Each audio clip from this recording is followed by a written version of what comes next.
Bem, a aula de hoje nós vamos conceituar um pouco mais os tipos de corrente, tá? Que a gente já viu a lei de Ohm, né? Então a gente já viu a corrente, a tensão, a resistência e a potência e já viu a relação que uma tem sobre a outra, correto? E hoje a gente vai ver um pouco sobre correntes de sinais contínuo e corrente de sinal alternado, certo? Bem, e o que que é isso, né? O conceito, quando a gente fala em sinal, ele é qualquer observação em que eu vou ter uma medida com o passar do tempo, né? Isso é um sinal. Por exemplo, quando eu tenho o desempenho de uma máquina, se eu tiver uma gravação de som, que eu vou ter ali um gráfico, né? Captura de imagem. Então, qualquer um eu vou, isso é um sinal, tá? Então, qualquer elemento que eu armazene valores e, e esses valores vão decorrer do tempo, então isso é um sinal. Aqui na matemática, na física, etc. Então, os sinais eles são usados para descrever fenômenos físicos, né, que geralmente o que eu posso descrever esses fenômenos físicos por meio de números, gráficos e etc. Por exemplo, a cotação do dólar, um eletrocardiograma que você vê ali o valor, né? Então aqui, ó, um exemplo, esse aqui é um sinal, né? Aqui é a cotação do dólar nos últimos 30 dias, ó. Então veja, eu tenho aqui os valores do dólar, certo? E isso aqui eu posso chamar de um sinal, tá? É um sinal, são esses valores aqui, tá bom? Então é isso que a gente vai fazer.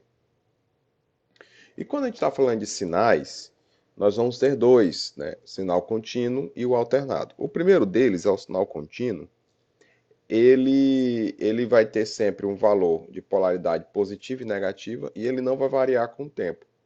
Ou seja, em qualquer momento que você observar, ele vai manter aquele mesmo valor de potência, tá? Então, digamos, uma pilha, se você olha lá, a pilha ela vai ter 1,5 volts, um exemplo.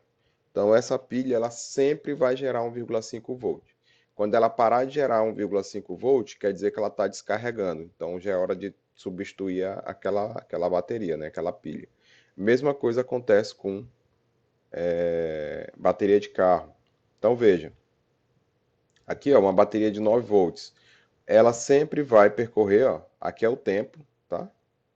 Então ela está percorrendo o tempo, ó, sempre mantendo os seus 9 volts, ok? Então essa é a ideia da corrente contínua.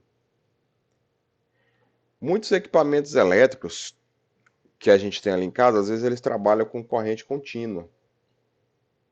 E aí o que acontece é que eles vão fazer só que a nossa tomada ela é energia, ela é corrente alternada, tá? Então a energia que chega na nossa tomada lá, o 220, 110, ela é uma energia alternada, uma corrente alternada. Então o que que o nosso dispositivo precisa fazer? Ele precisa fazer uma conversão. Um exemplo de um dispositivo que a gente usa muito, que ele faz essa questão aqui, é um carregador de celular. O celular ele trabalha com corrente contínua, certo? Então aquele carregadorzinho, aquela caixinha preta lá que a gente bota na parede, o que que ela faz? Ela vai transformar essa corrente que vem alternada em corrente contínua. E também, geralmente, na maioria das vezes, ela vai reduzir a tensão. Então, o seu celular, você carrega lá no 220, no entanto, ele não trabalha com 220, 110, ele trabalha com 12 volts, 5 volts. E é o seu carregador que vai fazer essa conversão, tá bom? A desvantagem do sinal contínuo, pessoal, é porque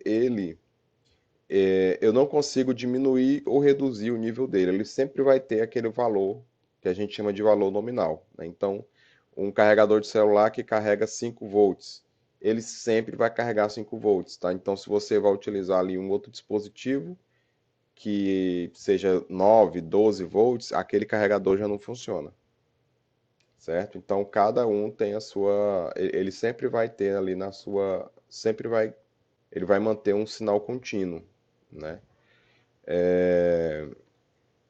E também o outro problema é que na transmissão, no sinal contínuo para longa distância, né? Digamos que, um exemplo, a energia que a gente utiliza aqui em Araguatins, ela é gerada em Estreito, que tem uma hidrelétrica, ou às vezes ela é gerada em Tucuruí, né? Então, para transferir toda essa energia, se viesse de modo com corrente contínua, a gente teria muita perda de sinal, né?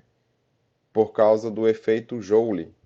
Para quem não lembra, o efeito Joule é o efeito que eu gero energia térmica, né? Eu gero calor a partir da eletricidade, que é o exemplo do chuveiro, ferro de passar, secador de cabelo e etc. Então, assim, ele perdeu aquele.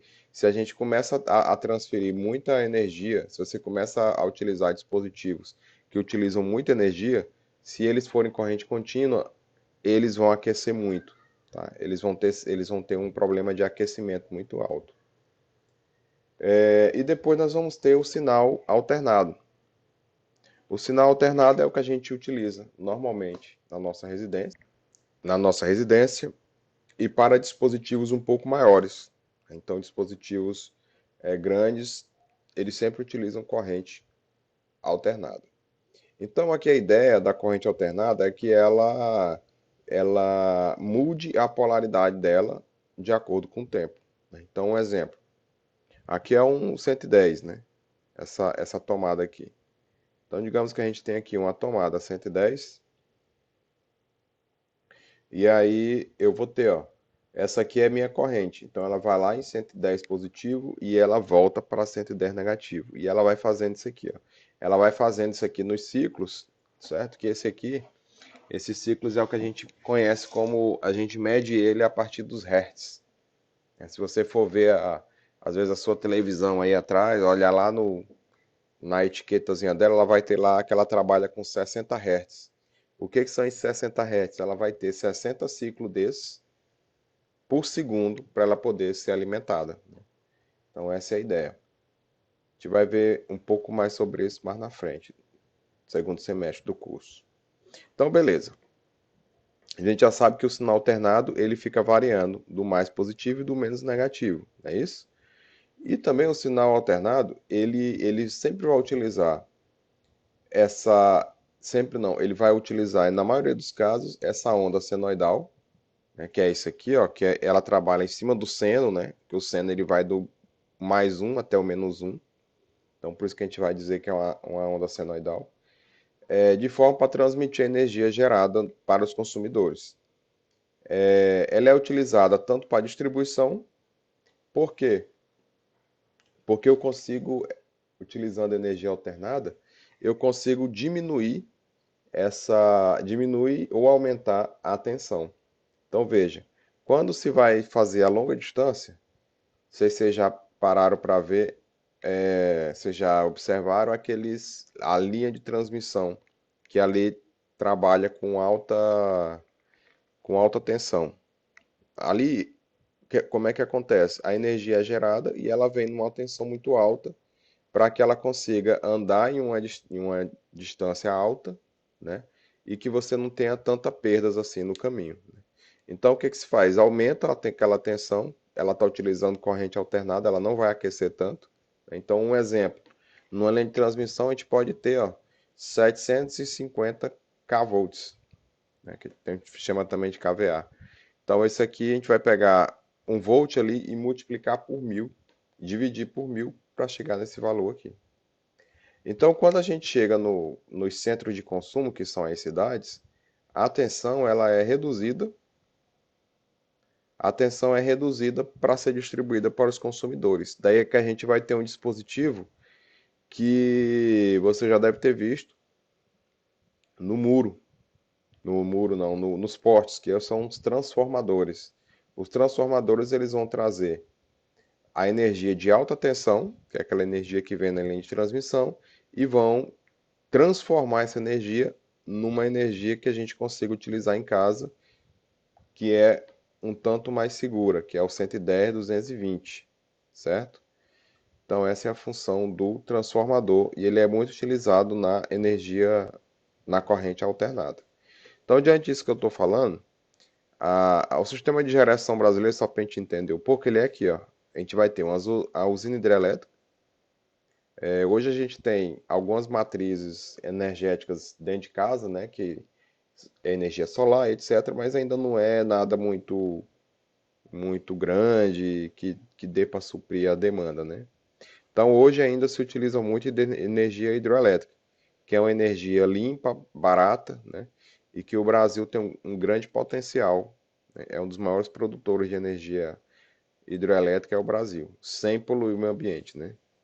Tem-se ali aquele primeiro impacto, que é quando cria a represa, e depois você não tem mais degradação no meio ambiente. Então, depois da usina hidrelétrica, você tem um transformador. Esse transformador ele vai trazer de tensões baixas ali e vai elevar essa tensão para fazer a linha de transmissão. E essa linha de transmissão ela vai para todo o Brasil.